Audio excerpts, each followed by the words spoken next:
I'm Troy Kirby with a quick look at the 2022 Washington State legislative session. The Senate Labor, Commerce, and Tribal Affairs Committee heard public testimony on Engrossed Substitute House Bill 1795, which would prohibit non-disclosure provisions regarding illegal acts. It really comes on some ideas I've received from constituents in my area and other people in our community, building on the great work the legislature done after the 2017 Me Too movement that brought to light horrific incidents of sexual assault and harassment in the workplace that have been persisting for decades. And we know that one of the main reasons this illegal behavior was able to permeate workplace culture was because victims were silenced by legal paperwork. Several things here that have concerns within this bill. The first of which is the basis for how you determine whether there is, quote, illegal activity or if it's illegal to do this. It's based on the employees reasonably believed to be illegal. Testimony in the House was that if an employee made a complaint or filed something, then it must be illegal. That's not the way it works. There's many times when someone disputes something, and when they dispute it, it would actually be found that it's not illegal in some activity. So the standard of how you would determine whether this is a violation and how it's being interpreted by the folks that are going to try to enforce it is that by the mere nature of filing something.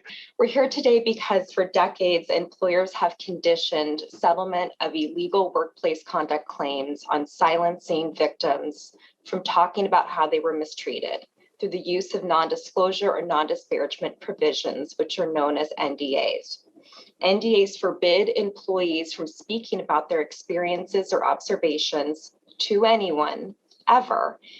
In 2018, we worked with stakeholders on the series of bills, including Senate Bill 5996, that established restrictions on the use of non-disclosure agreements.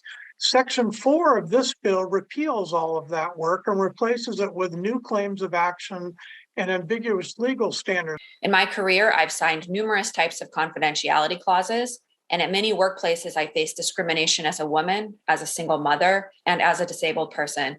I've been retaliated against and experienced and witnessed sexual misconduct. I didn't feel safe to discuss these matters because I didn't understand the legal implications of the documents I'd signed. NDAs or gag orders consistently benefit the person or entity that has caused the harm and is consistently used against the victim of the harm who is now prevented from sharing their experience, truly addressing their trauma, and openly ensuring that no one else experiences the same harm from the same perpetrator. As an employment attorney, I represented many clients who suffered from discrimination, harassment, and abuse in the workplace. I'm prevented from talking about the specifics of the cases I worked on because the resolutions are subject to confidentiality, but I can say generally that the misconduct at issue in those cases involved repeated unwanted sexual advances by supervisors, violent sexual assaults at work, blatant discrimination based on race, sex, and disability, and willful wage theft. Although the language of the bill does not specifically name bullying, it broadens the scope of harmful acts, and it ensures that employees who leave their jobs due to similar unfair practices, also such as sexual harassment and abuse, are the owners of the story and can freely share it. Thank you for watching the 2022 Washington State legislative session.